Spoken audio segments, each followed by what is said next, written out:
Hi, my name is Dai Matsuzaka, and today we're going to be looking at systems of linear equations for SAT Math. So, in the SAT, we're going to be given not just one, but potentially a couple linear equations that we have to work with in the context of simply the algebra or the word problems that we have to work with.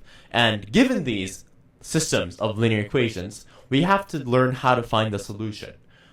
That means that we have to find a pair of solutions x, y, such that both of these equalities, y equals 3x plus 2, or some function, and this 2y equals x plus 1, another function, both of these equalities hold at the same time. So a pair of solutions that wouldn't work would be something like, say, x is equal to 0, right? So y is equal to 3 times 0, so 2, plus 2, so it's 2. Right? So we have one set of solutions. xy is equal to 0, 2. This satisfies y is equal to 3x plus 2. But if you plug 0 and 2 into this second equation, look what happens. You have 0 plus 1 is equal to 2 times 2, which is 4. 4 is not equal to 1. So you can see that the pair 0, 2 satisfies one equation, but not the other, meaning that's not the solution to our system of linear equations. We need to figure out how to get there. And one method is called the substitution method. It is written all the way over here. We choose an equation. So we had, say, y is equal to, it was 3x plus 2. And the other one was 2y, let's see, 2y equals x plus 1. Then we can isolate for x or y. And we've already done that on one end here, right? This equation is already isolated for y. So what can we do? The intuition is that we can actually eliminate the second variable in the second equation right here. We can eliminate this y by plugging in 3x plus 2 into the y. Because what do we know? Well, y is equal to 3x plus 2. Then we can solve this equation, which is just a function with one variable, x. Then you have an x value, which you plug back into any one of the equations, and you get out a y value. Let's actually do this. So we have y is equal to 3x plus 2. We plug that into 2y. So we get 2 times 3x plus 2 is equal to x plus 1. That's great. Let's expand the 2, and you get 6x. 3 times 2 is 6, plus 2 times 2 is 4, equals x plus 1.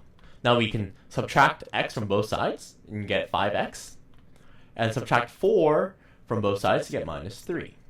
Then x is equal to minus 3 over 5. That's great. So let's find our y value. Well, y, as you know, is equal to just 3x plus 2. Oh, that's a weird 3. 3x plus 2.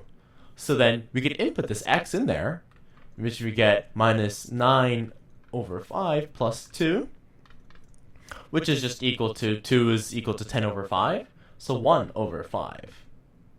And if you plug this into the other equation just to check, see 2 times 1 over 5 is 2 over 5, and then x plus 1, this is just minus 3 over 5 plus 5 over 5, and look at that. This is literally 2 over 5. And you've got the solution. So the substitution method actually works. Another method that we want to try is this something called elimination method, where it's the same idea. We want to get rid of a variable so that we can actually compute the solution. But instead of substituting, we do it in equation form, like this. We have 2y equals x plus 1. What can we do so that we can subtract y such that y disappears? Well, we can actually just multiply this function by 2. So we get 2y is equal to 6x plus 4.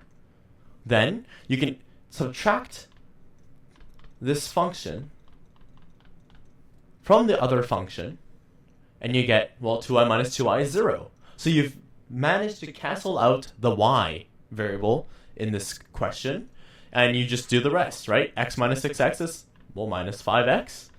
And what's 1? Minus 4, minus 3.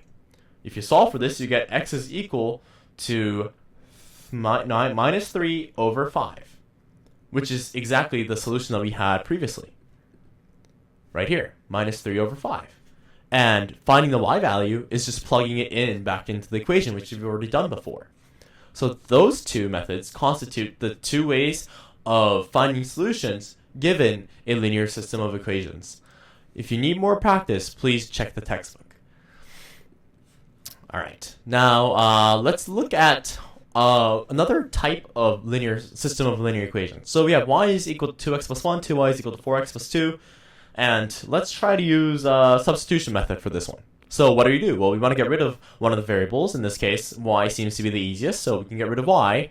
And, well, y is already isolated, so that's good. That's the first step. Already done. Then let's put in the value, 2x plus 1, into this y, right? So then you get 2 times 2x plus 1 is equal to 4x plus 2. Well, let's see what happens. 2 times 2x is 4x, plus 2 is equal to 4x plus 2. We have to isolate for x to find out what x is. But if you subtract 4x from one side or the other, you get 0 plus 2 equals 0 plus 2. And just 2 equals 2. So what the heck was x? We don't actually get a solution. So what does this actually mean, right? Well, here's a graphical representation that we'll be doing in the next video that I'll give you a sneak peek. The blue one is 2x plus 1.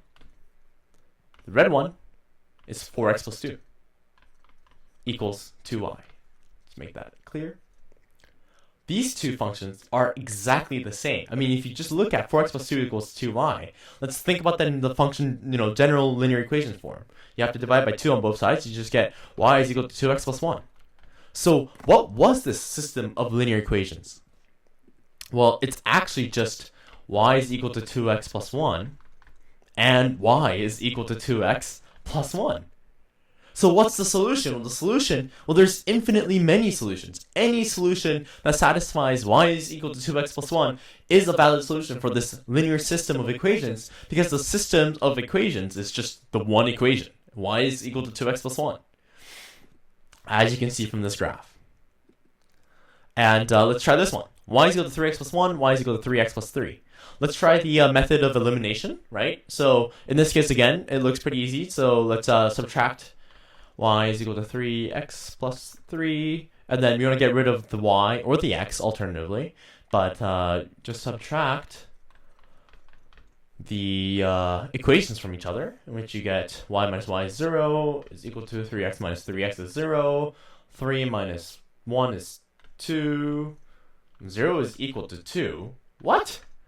That's just not true. 0 is not equal to 2. So what happened? In the process of trying to solve for our system, the solution for a system, we come up with this contradiction. Some 0 is not equal to 2. That's just not true. So what's actually happening? Let's look at the graph. And there you go. This guy is 3x plus 3 equal y, whereas the red line is y equals 3x plus 1. These are called parallel lines, right? When the rate of change is the same, 3 on both of the functions, but the y-intercept, which is 3 here and 1 here, are different, then these guys are parallel lines, meaning they never intersect. What does that mean? Well, it means that there is no such solution to this system of equations. If you satisfy this equation, it means that you will never satisfy this guy. And you will come into this contradiction often as following, right? So there's two ways to look at this. You can look at it as, well, I can always solve system of equations using two methods. If I can't, it means either I have a parallel solution or I have a infinite a solution, like this one, where it's not really a system of equations, it's just one equation. So you can just test it out, right? You can test out a point. Does it work for both sides? If it doesn't, then it's probably parallel. If it does, then it's just the same line. And that constitutes everything you need to know about linear system of equations. Make sure you get some practice with both the methods and trying different varieties of problems. See you next time.